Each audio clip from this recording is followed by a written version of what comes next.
Hi guys. Let some beautiful music by my man Trombone Shorty blow through your mind while we're getting everything set up for today's broadcast. We have an exciting show for you today. Because we're talking about an exciting topic. I mean, today's program is really all about setting up yourself so that you can become more successful in everything you do. Every time you speak, every time you present something, every time you share some information with somebody.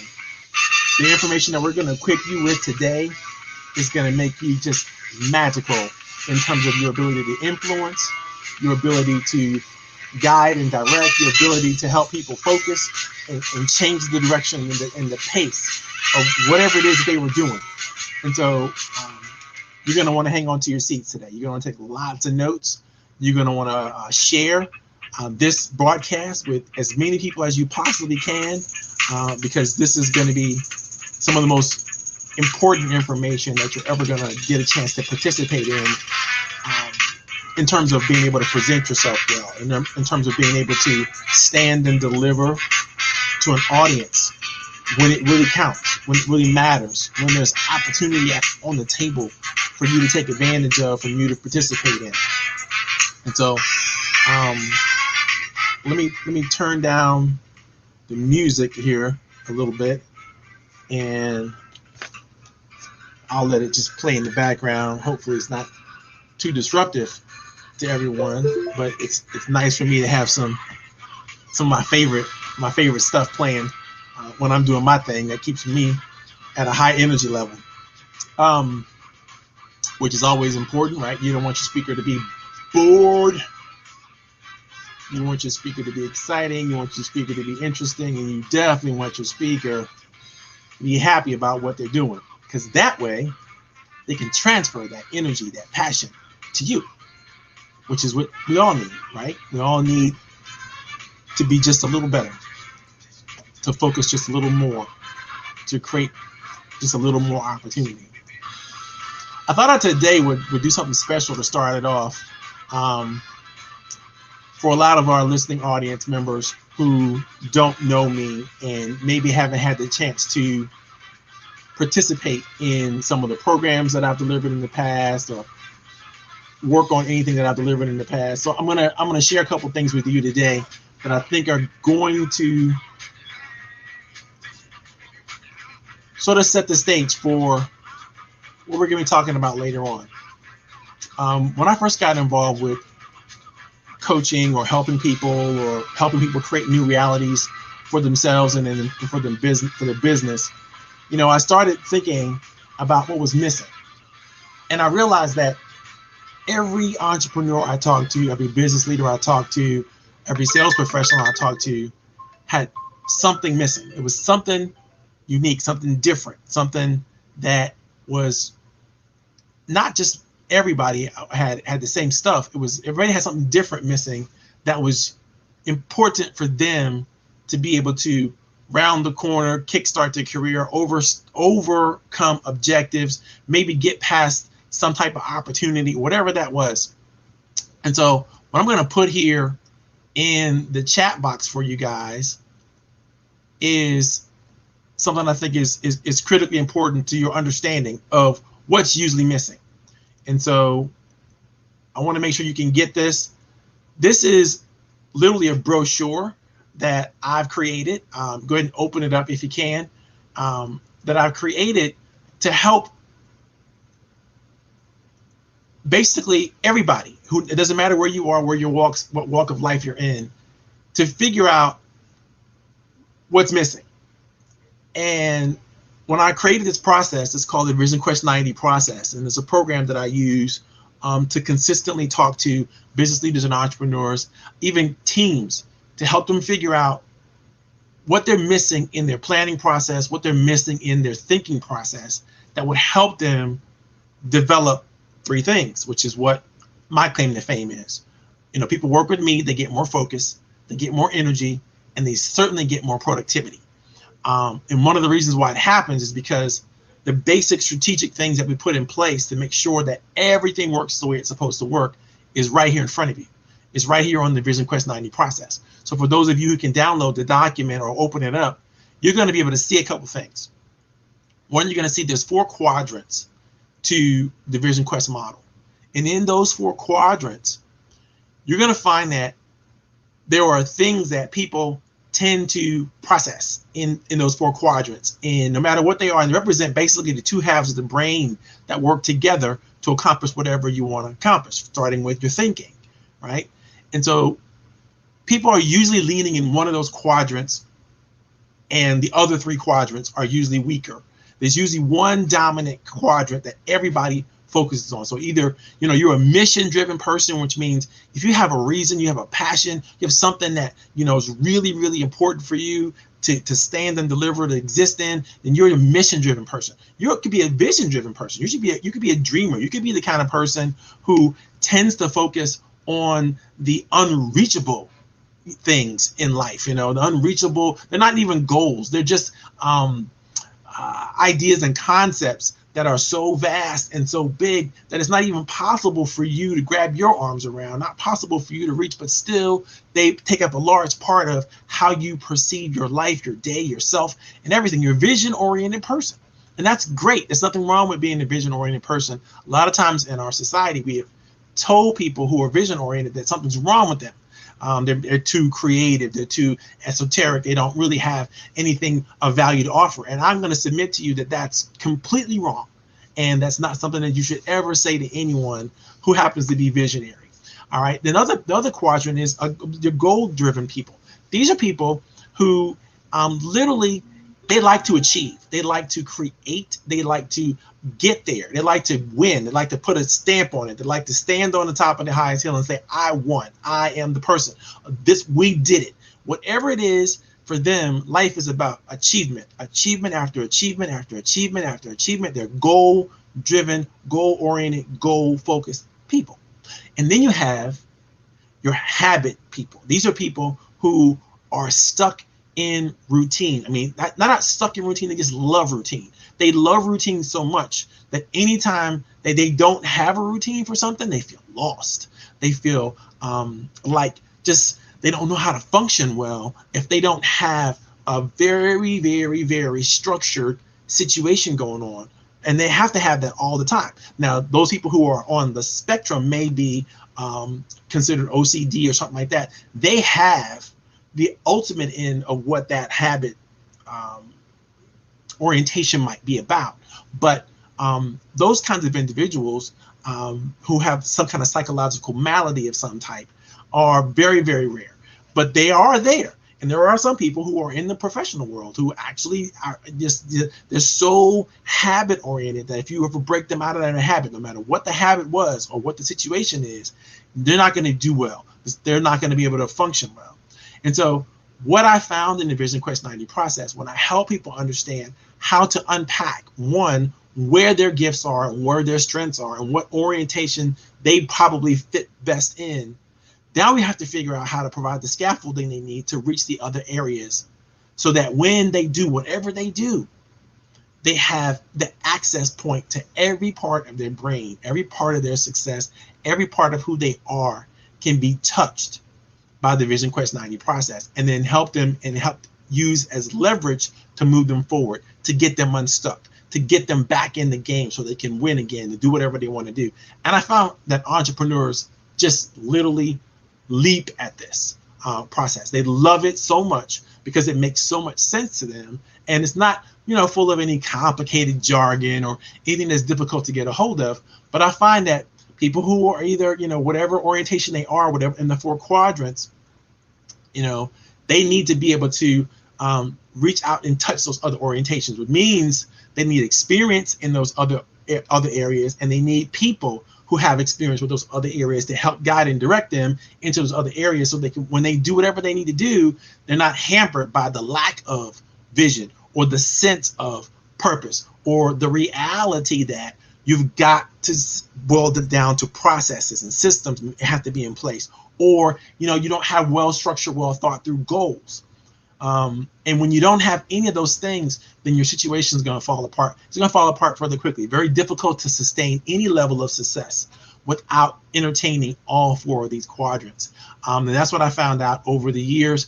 And it's been a crazy ride for me in terms of helping business leaders and entrepreneurs, because those are the people that I focus on. It just so happens the Vision Quest 90 process works for everybody because it's a people process.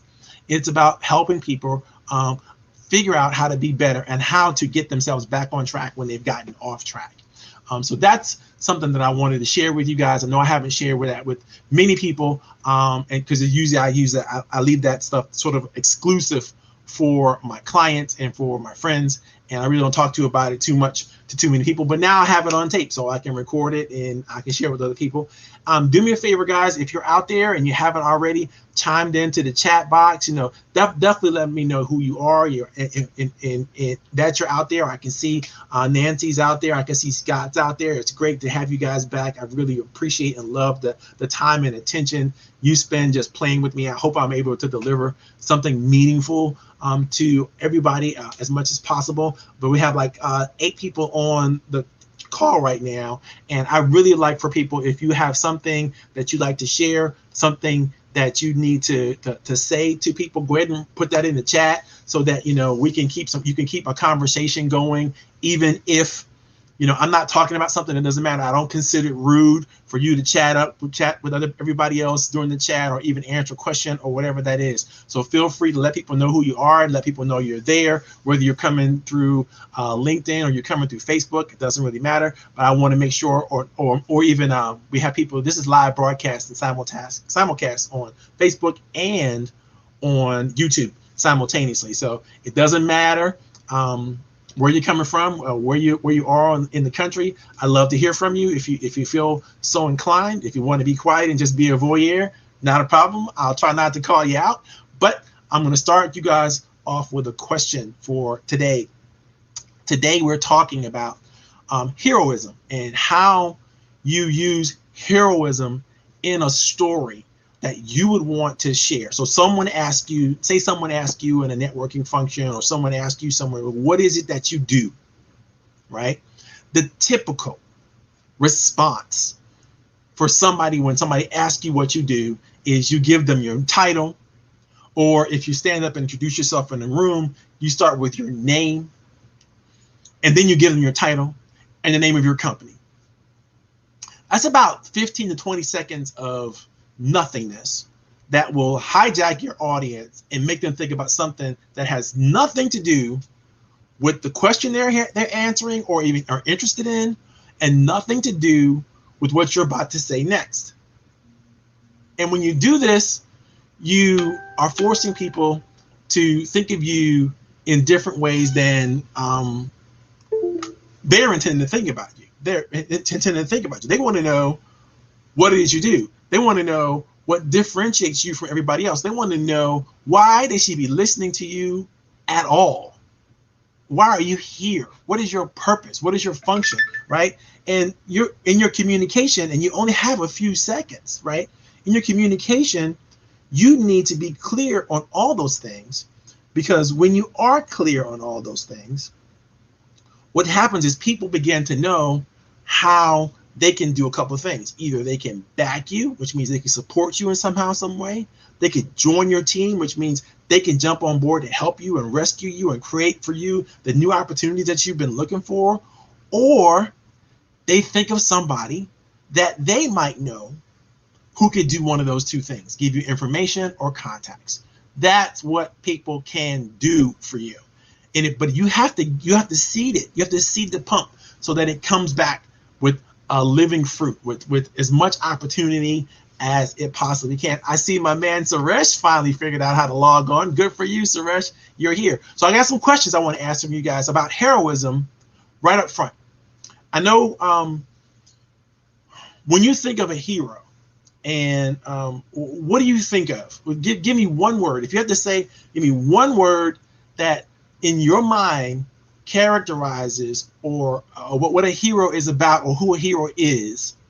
Go ahead and put that in the chat. I'd be interested in your thoughts on that, because I've been doing some deep research over the last few years about what a hero is and how the hero shows up in a story, and how do you make sure that the hero that shows up in the stories that you tell are authentic and they're real and they get across the point that you're trying to get across.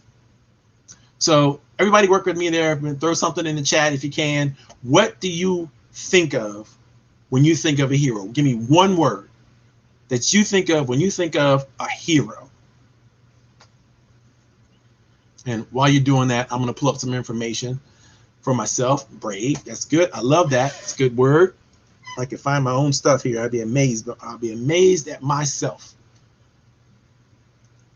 Look at that. It's coming. It's integrity. A hero has integrity. Interesting.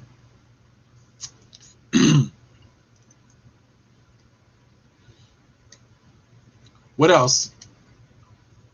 What do you think of when you think of a hero?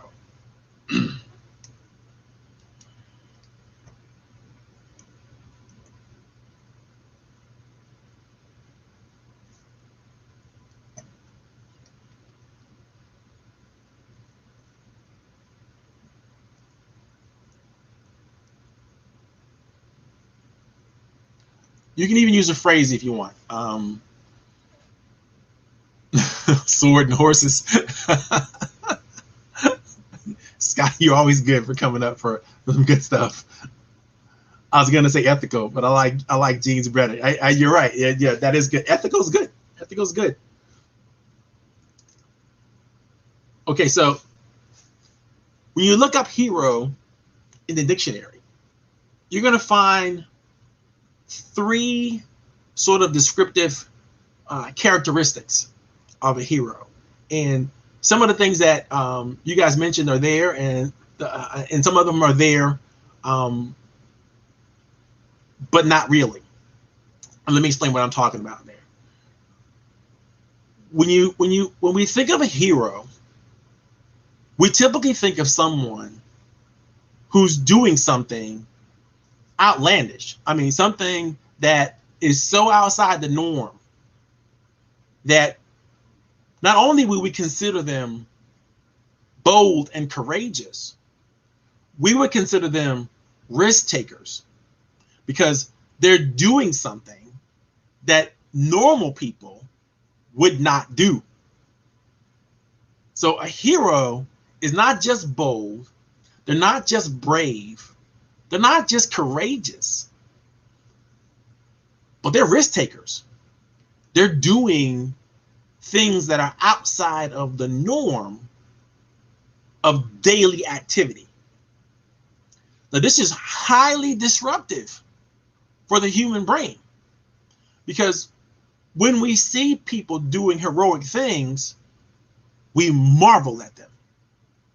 We think, oh my God, look what they're doing. Now, this is an important thing that I want to share with you. If you're telling a story, and in your story, you have a protagonist, and this protagonist is suffering, but they're not suffering something that's so horrible and so different that other people who meet the same description of your protagonist are also suffering. And so let me give you an example. I'm going to choose Scott because I know a little bit about his profession, right? In Scott's world, there are individuals who work for companies, inside of companies, construction companies, that project accurately what it may cost to accomplish something. Whether it's a civil engineering opportunity or building opportunity, there are construction costs, there are material costs, there are the cost of acquisition of those things and travel and logistics. All those things are a part of the cost of receiving the materials and that you have to put together on a site to accomplish something. So Scott is a cost estimator. He helps those persons come up with the cost, so that when they present their project plans to people who have to approve the budget and the resources required to achieve these things, know that they're doing a good job. They've made the projections. They understand what the costs are. They understand now they can project what the potential revenues are going to be, how they can go about financing this opportunity. All those things are important for people to know, right? They can only know these things when they're intelligent enough, smart enough, bold enough to work with someone like Scott. Outside of that, they're left to their own devices to struggle like every other project manager has to struggle to figure out, well, what's this going to cost? And where can I go to, how do I figure that out? And if I make a whole bunch of assumptions and I'm wrong, not only are we going to have cost overruns, I'm going to get fired. I'm going to lose my job, or I'm going to lose opportunities, or I'm going to be looked at badly in my industry or within my company because I have really made things bad. And instead of being an added value to the team or to the company, I have participated in creating an adverse opportunity for the whole entire organization. And so the hero has to save the day, right? The hero has to do the bold thing. The hero has to be brave enough and courageous enough to reach outside of themselves for that opportunity that others may not have reached for. And in this situation, that opportunity was to hire Scott or bring Scott on the team or to consult with Scott. Somehow, some way to engage and work with Scott so that he can help them estimate the costs correctly and know that they're estimating the costs correctly. So they now can be comfortable, not just comfortable, but convinced that they've done the right thing. They've done everything that's required. And not only did they do everything that was required, they went above and beyond. They did the abnormal thing by providing this heroic opportunity back to their organization. You see how I created that, how that's important, right? It wasn't Scott who was the hero. Scott just did what Scott does every day. The hero in this particular story is the protagonist, the person who was smart enough, wise enough, and was willing to take the risk to bring him on. That person is the hero.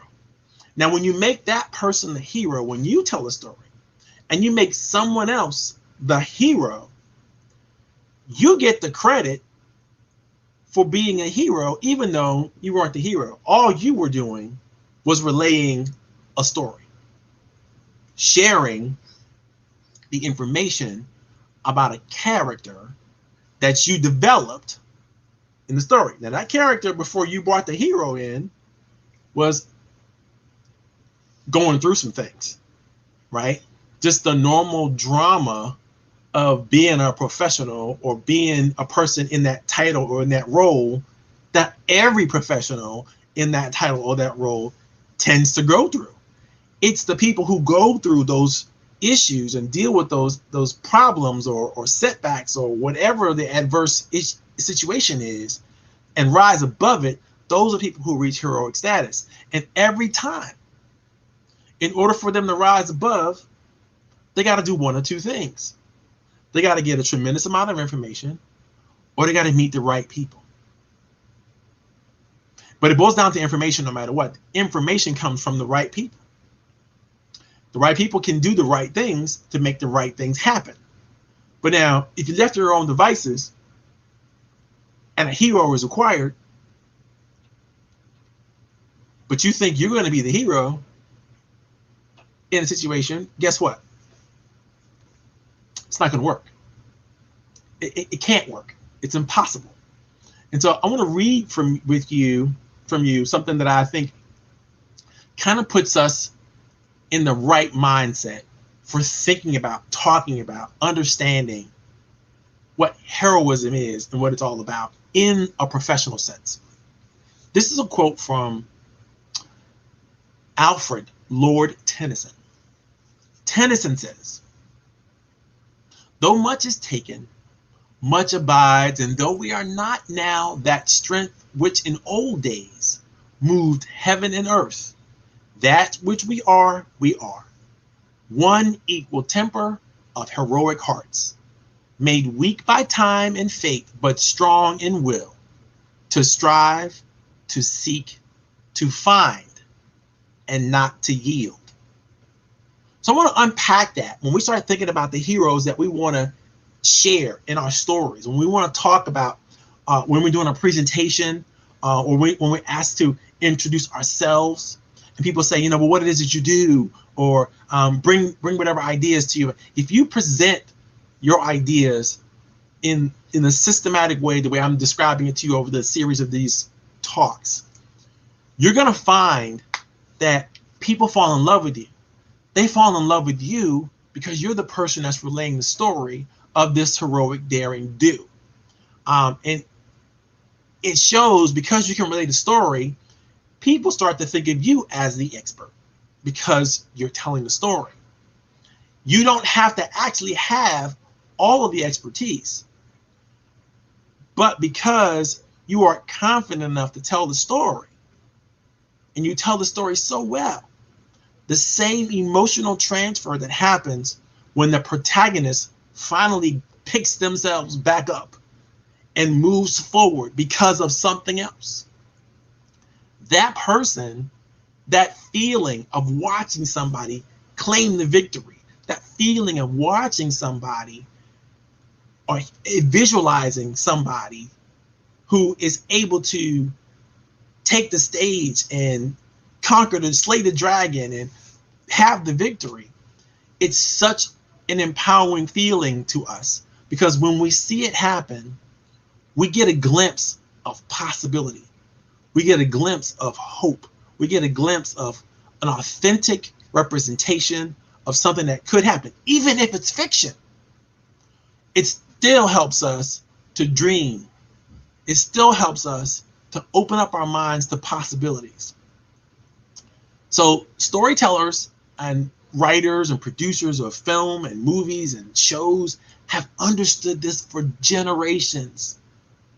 Back in the Greek, they realized that drama was something that needed to be displayed in front of people so that people could understand parts of life that they could not touch in reality, but they could touch it by seeing it unfold on a stage. And so all you had to do was write it up, rehearse your lines, know them by heart, and execute fantastically.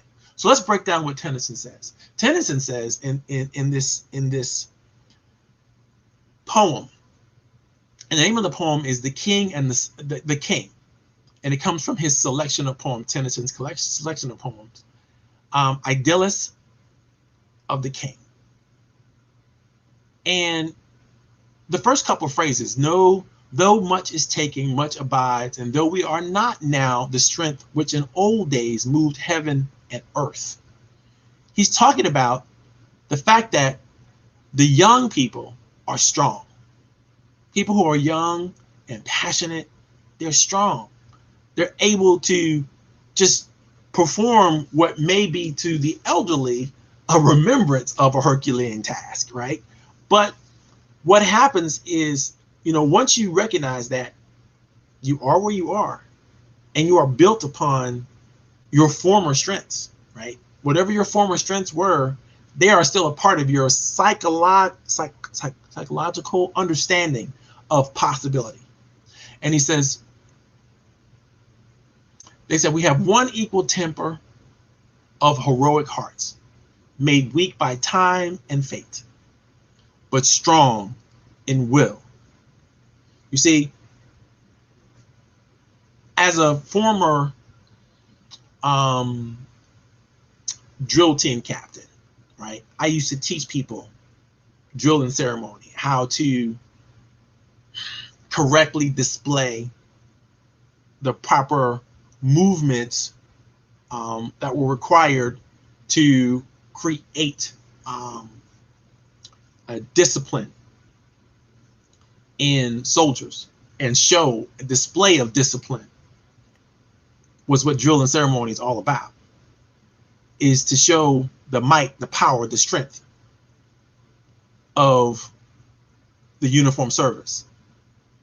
And so when people see soldiers marching, you know, it's an impressive feat, you know, to do that well, you know, all what we would call highly spit shined and polished and ready to go, right? So I have memories of what that perfection looks like. I have memories of what it takes to create and all the practices and the rehearsals and the understanding of what standards were to be promoted and held up in this display of military discipline and talent, right? I understand how to pull that together. I understand how to do it. Now, I may not be able to stand out on a parade deck myself for 2 or 3 hours at a time, you know, because old man's got to move around and get these joints going and stuff. You know, I can't do that anymore. But I understand what it takes. I understand the upper body strength it takes to hold that weapon for that long. I understand, you know, the patience that you have to have that only comes through discipline, practice.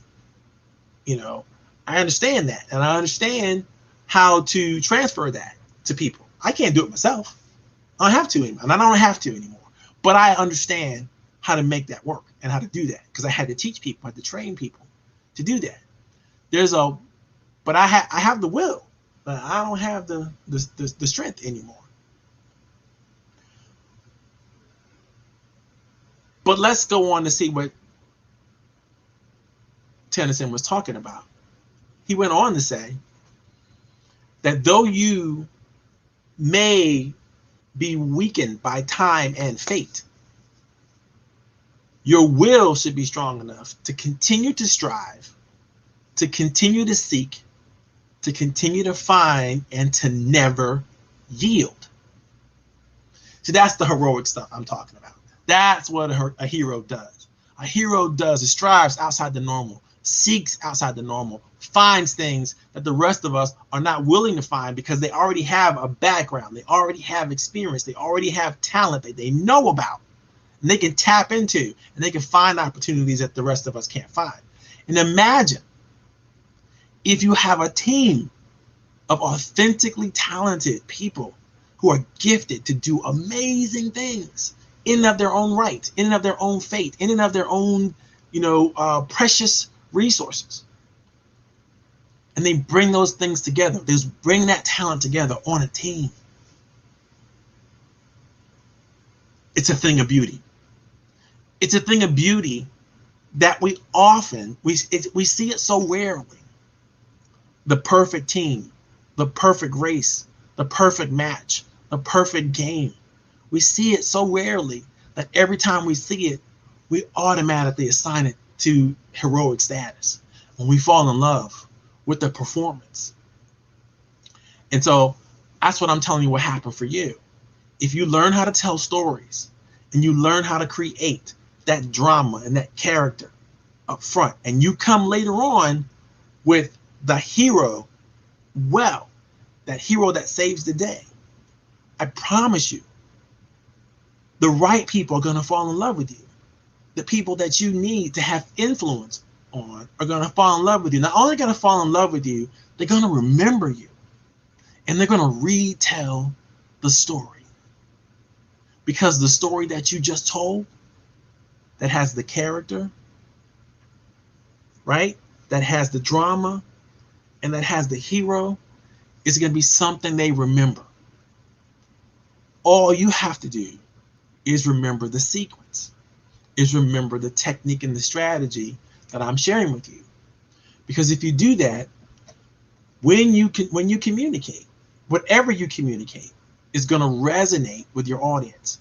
People are going to remember. So let me give you an example of how you might want to string it together.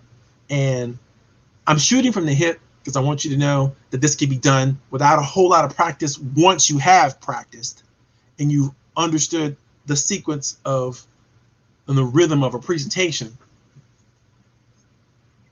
you can do it. So let me pull from Jean. All right. I happen to know Jean is an author, a winning producer of her own show, and she's an amazing young attorney. Very good with all things coming when it comes to traffic and dealing with motor vehicle issues and processes. And she needs to have fleet managers and fleet leaders, and I mean automobile fleets or truck fleets or whatever that is. She needs to have people like that who lead those teams to have access to her. So if I were telling a story about Jean, it would go something like this. Franklin was a trucking manager for Fleet Trucking of the World, Fleet Trucking United, right?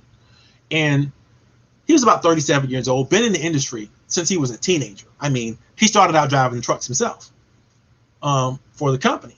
And he elevated himself out of the driver's seat and into the fleet management role. And in that fleet management role, he was responsible for making sure that he knew where all the trucks were, who was in the trucks, all the trucks maintenance were taken care of, all the logistics that made that fleet worked flawlessly. When new trucks came in, he had to put them online quickly so that, get them a driver, get them everything they needed, make sure they had everything they needed so that they can deliver all the products and serve all the products that the trucks were supposed to deliver.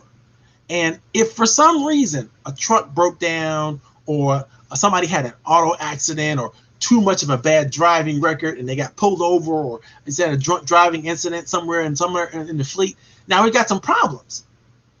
Because, not only do fines have to be paid, people's points on their licenses and taken, but we're talking about CDL licenses here, right? We're talking about the ability to make a living with your license, right? Having somebody on deck that they could call to check in to make sure that if something went wrong, what would be their best course of action so there wouldn't be a business disruption. And by the way, it happens all the time. Truckers get into problems all the time. Sometimes it's of their own doing. Sometimes it's not of their own doing. Sometimes they're at fault. Sometimes they're not. Sometimes they just create risk for some other people. But they're doing this. They're driving sometimes 8 to 10 hours a day, back to back to back to back across the country. There are going to be issues related to driving, and they need somebody at the call. They need somebody who able to, if they get in trouble, to help them lessen the impact of that trouble.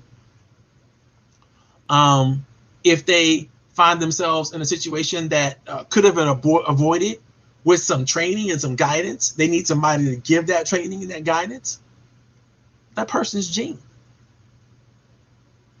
The fleet manager would be doing themselves a huge favor by just having the phone number of Jean Humbrick right there on his desk, so that if he had a problem, he could call somebody right away. When inevitably he has a problem, he could call somebody right away. And Jean is going to do what Jean always does. She's going to make a situation better. Now, that's a bit of a story. Notice I had those elements in there. There's a character, Franklin. There's an age. There's Franklin's company, right? What's Franklin's problem? He's got drivers all over the place. They're everywhere. You got trucks all over the place. They're everywhere, all the time. And it's only one him, right? And he's got to be responsible for higher management to all the issues that could possibly come up. They could care less because You know, they just were there. He needs to know that he has some people on his side. He needs to know that he has some people, somebody that he can call who's an expert, who's ready to take on the challenge, whatever the challenge may be, so that he knows it's going to be okay. His guys are going to be okay. His truckers or whatever is going to be okay. Does that make sense? That's a story. Now, typically what a professional will do when they introduce themselves is they will talk about the technical aspects of what it is that they do. And it's not their fault, right? I don't want you to blame them when you hear them talk about stuff that is over your head, right? Because that's their training. Most people, even salespeople, are so deeply trained in product knowledge that they go right to literally what the product does instead of the benefit of the product. They talk about, because marketing people have to understand benefits. Salespeople, they don't. They work right to the minimum and depend on their personality to get them over the top. And they're forever saying, oh, this product does this, and my strategy does this, and our process does this, and blah, blah, blah, blah, blah. And they're all talking about technique. They're all talking about strategy. They're all talking about the technical aspects of whatever the product or service is that they have. And that's great. They sound smart. They sound intelligent. They also sound like we don't know what you're talking about. And we're sure you can't tell anybody else what you're talking about because you're using industry jargon. You're not making me think of somebody that I know. There's no character for me to hang on to represent. Even worse, you're talking to me directly as if I am the character. I am the person that you want to sell. I'm the person that you want me to buy from. And if I don't like you, because one, you're talking over my head. Two, I'm not even sure what you do. Three, I don't understand it, but I can't say that because my ego is getting in the way. And it seems like I should know this stuff that you're talking about. And so I'm not going to come up and go, you know what? I'm stupid. I don't know what you said. Could you explain it to me in like 7th grade language? I'm not going to do that. I'm just going to smile and clap. I'm going to do the obligatory clap and the obligatory smile and nod you off. And I'll go listen to some other idiot who stands up and does the same thing. If you don't learn anything from me today, learn this. Don't be that person. Don't be that person who refuses to tell a story because they think, well, that's it's juvenile or some type of sometimes the excuses people have for not telling stories is it's mimicry or it's some kind of it's gamesmanship, so to speak. They don't want to be cheesy, that kind of thing. And I'm telling you, nothing can be further from the truth. Human beings have transferred information one person to another person by telling stories for thousands and thousands of years. Stories, once you tell them well, are embedded in people's brains. They never forget them. They never forget them. They can forget your name. They're going to forget your company. They're going to forget all the facts and the features and the figures and all that kind of numbers, the data, the statistics that you think are vital to whatever it is that you do. They're going to forget all that because it doesn't matter to them. It has no personal resonance to them.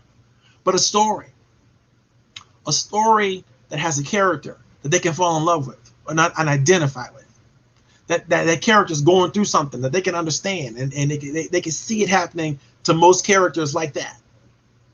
And then the hero comes in to save the day. That's a story they can remember.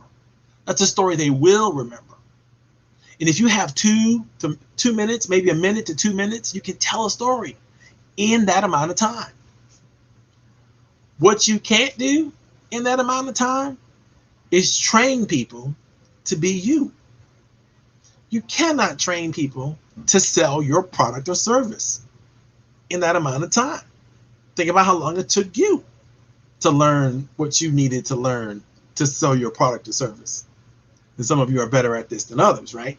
So when you think about this, and from this just from an entrepreneurial or sales perspective, the last thing you want to do is overwhelm somebody that's listening to you.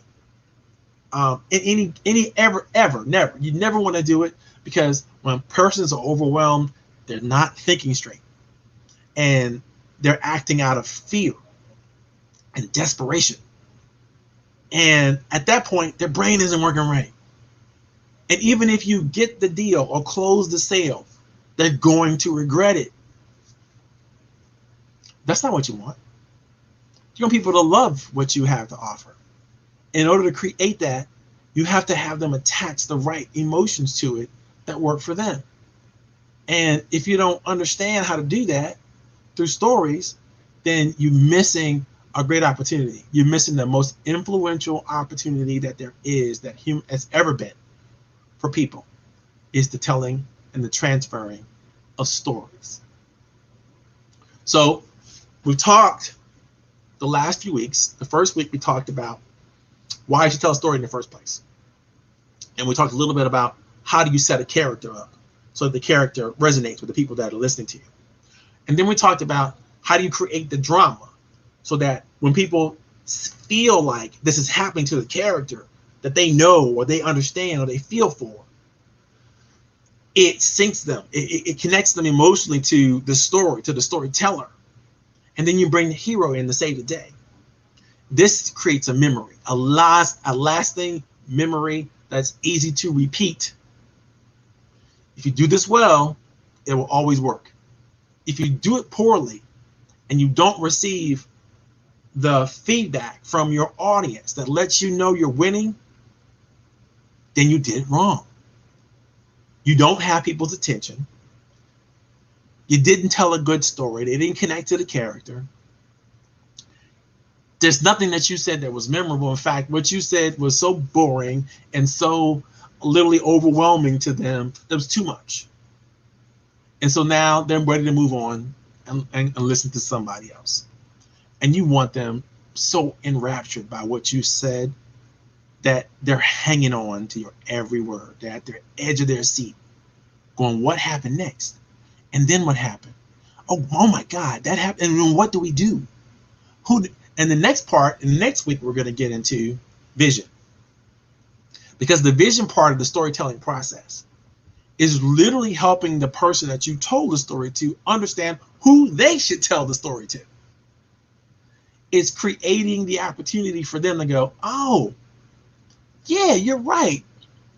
I do know somebody who needs to know this story, and I can't wait to go tell them. And they go tell them. And we're going to talk about how to set that vision up next week. Now, for those of you who need some help with this, and you should, literally take advantage of what I'm about to share with you. I'm about to share with you the document that I use to train people on how to tell these stories and how to set them up so that you can also win. And for those of you who've seen it before, you might recognize it. It is the 5 elements of perfect presentation, written by yours truly. There's a couple stories in there, but what's most important for you, I think, in this document is the template in the back. The template in the back shows you how to break down a story, how to break it down from the beginning to the end, so you hit all 5 elements. And then you can, I suggest you download the whole form, print off as many copies of the template as you want, and then use it to create a different story for every aspect of your product and service. If your product has 5 key benefits, then create 5 stories. And then create another story. This is the most important story. Create the referral story. This is the story that we're talking to somebody who are not potential clients for you. These are people who are mostly potential referral sources for you. You have to tell them a different story than you would tell a potential client. You want to tell them a story where a referral source of yours, right, is the protagonist. The referral source received the benefits. The referral source is the character. The referral source has the drama happen to them. The referral source is the intelligent hero, smart person who decided to bring you into the situation. Right? That's what you want to tell them, because the win is to the referral source, not you, the referral source. And if they're the hero, they're the winner, right? So think about that, and you want to make sure that you tell that story that way. Last thing I want to mention about talking about the hero and storytelling is what's key about this is the hero is not you. The hero is the protagonist of the story, that character that you built right up front. If the hero is you, you got a problem, right? Because has anybody ever sat to see that happen before? People sit around and they tell stories about how wonderful they are, how great they are, how smart they are, how shining of an idea they have. Has anybody ever had that happen before? I'm sure you have, right? How does it make you feel about the person telling the story? Especially if you don't believe them. Right? You can't feel good about those people. You can't feel good about that situation, because those people and that situation literally don't have that air of authenticity. So that gets me to the question a lot of people ask me. Well, who's the hero? The hero is the protagonist. That's question number one. Question number two, people ask me all the time when it comes to this part of learning storytelling. Well, what if I don't have a story? And so that's not true. There's always a story. You just haven't made it up yet, because the story, although it needs to be authentic, doesn't have to be true. Let's sit on that for a second. How many times have you seen a show, a movie, and had an emotional reaction to it? Whether you cried or leapt for joy, or just clap so much that you just thought you were going to wring your hands off or something like that. Have you ever had an emotional thing happen to you as a result of seeing a movie or seeing a play or seeing a story unfold or listening to music, right? It's not real, but it feels real. It's authentic in its portrayal. It's authentic in the emotional exchange. It is not necessarily authentic in truth, right? I cry all the time at that poor soul the prince who became the beast, and then he had to have somebody fall in love with him before he could be returned to being a prince again. I fall for that all the time. What's the name of that? Who has it? I didn't even remember the name of that story. What's the name of that story?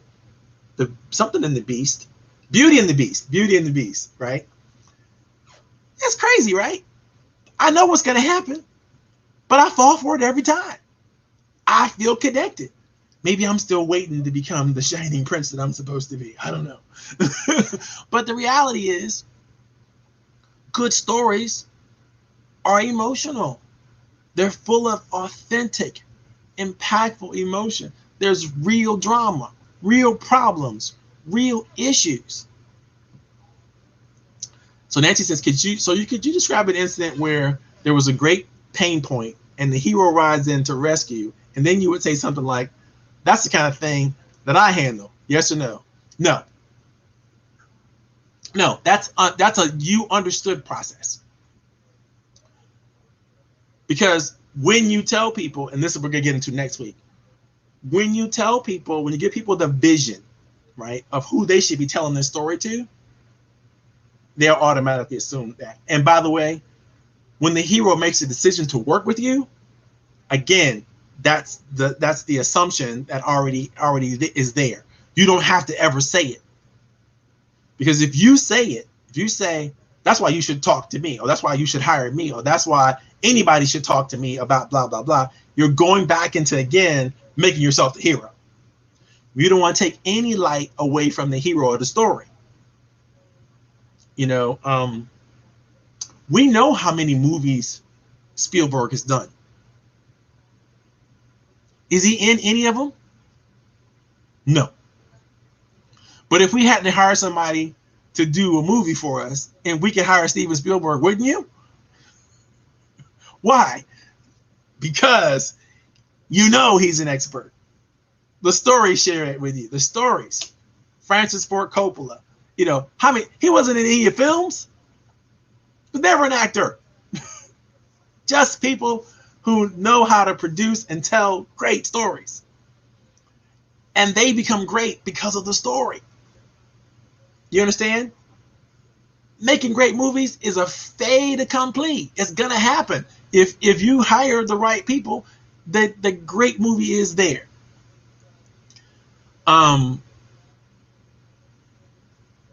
Yeah, you're that's a great question, Nancy. Nancy asked the question, okay. So how do you tell a story that's untrue? The character can be made up. In fact, it should be made up. The person, the protagonist of the story, should be made up to protect the innocent, right? So whoever victim that you had, that you're talking about, change the name, change the age, change the dates, change the titles. You can even add stuff in the story that didn't actually happen, as long as it would happen to a character anyway, right? So it doesn't have to be true to have that ring of authenticity, because maybe the drama wasn't that deep. I told you guys a story last week, I think, of an attorney that I work with. The reality was, it wasn't an attorney, it was a CPA, right? It didn't have to be, because the situation was the same. The pain was the same. The problem was the same, you know? And so therefore, although it wasn't a true story, it was a real story, right? Because I could tap into that authentic truth and that emotions. That's what has to be true. That's what has to be real. Now, suppose you didn't have an experience that you can relay, right? Somebody else might have had the experience. Remember, you're just the storyteller.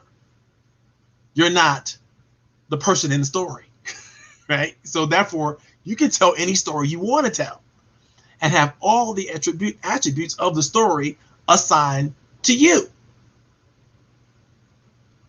Oh, so it's a true story, but the names have been changed to protect blah, blah, blah. Got it. Okay, good. I'm glad you understand that. Because it's important, right? The story doesn't have to, in fact, be true. In fact, it's probably, especially for those of us who have client-sensitive information, right? Doctors, lawyers, professionals of all types, right? You can't talk about your clients and exactly what happened and who would. You got to change up those stories, right? But when you change the story, that's fine, as long as you keep the essence of truth of the story. You know, if you create a story, that's fine too, as long as it's something that represents a reality, a real feeling, a real authenticity to it. Like, fiction is always a lie, but it feels true. I watched The Hobbit. I know that world doesn't exist, right? But I get involved with Frodo every time he has a problem, because I understand what it's like to be the underling. I understand what it's like to be the underdog. I understand what it's like to not have people have any expectations of you whatsoever, but still have this sense that you got to do something amazing. And so he goes through everything he goes through in that light. That's normal. That's true. That's authentic for anybody who feels small or different. You get what I'm saying? So it's just very, very important. I think sometimes people make the mistake, professionals always make this mistake. And this is why they struggle to get people to understand where they're coming from and what they do, or even the reasons why they do what they do, because they're stuck in exactly what they do. If I ever tell somebody exactly what I do systematically, even though I described the process earlier to you, some of you all today who were on the call earlier, it doesn't mean that that's what I do, because what I do is real complicated. There's a lot of psychological, I'm going to borrow a word from our former president, strategery. It's a lot of psychological strategery that goes into what I do, right? But if I were to bore you with the details and the neuroscience behind it all, you would never say, call Marvin, because he's going to blow you away with a whole bunch of useless and meaningless information. I can't do that. I got to tell you stories. I got to tell you allegory. I got to do it in a way that you can communicate it to other people. If I don't, shame on me, because I'm wasting an opportunity to effectively communicate versus an opportunity to toot my own horn, make myself feel good. Because you don't need to have a laundry list of stuff that I could do. For what? Who needs to know everything that you could do? No, they don't need to know the thing that they can do to help you do what you do, which is important. And that's what we're going to get into next week. When you paint the vision, you're going to be able to display not only what the story was you just told, but who really needs to hear that story, right? Like I just told Gene a story about Gene, right? Who needs to hear that story? Anybody who drives a truck, anybody who runs a fleet. Real simple. But if Gene were telling a story, she was really good, she could say, if anybody knows the fleet manager of XYZ company over here in Chantilly, Virginia, I would really like to meet them, or I'd really like for you to share that story with them and see if they would be okay with having a quick, easy meeting with me. Now, because the vision is, I need to meet this person over here specifically. If we don't know that person, that doesn't mean we won't give Gene a referral. It means we're going to go, wait a minute, I don't know that person, but I do know this other person. Would you want to meet them too? Because why? We want to be relevant. We want to be meaningful. We want to be significant to the people that we have in our lives, in our industries, in our business. And so when we're not, and we have the opportunity to be, and they've given us the opportunity by hitting us with the great story of people that we can go tell it to, then they've now empowered us to help them. But when you don't do that, you've basically taken the weapons and the tools right away from us that we can't do anything for you. We can't do anything with you. If we don't want to buy you ourselves right now, what do? How do we help you? You haven't told us. But if you do it the way I just explained to you, it doesn't matter. Hiring managers, anybody that has any position of authority or power or influence on anything is going to be called to arms if you do this storytelling process right. And they're going to want to enlist in it. They're going to want to help you out because they want to be meaningful. They want to be relevant. They want to be significant. Every human being on the planet wants that. And when they hear you tell that story and they hear you tell it well, they realize that this is an opportunity for them. Not for you, for them to show up to someone else as meaningful, significant, influential, and all those wonderful things that we all want to be. So that's that for today's class, right? Does anybody have any questions?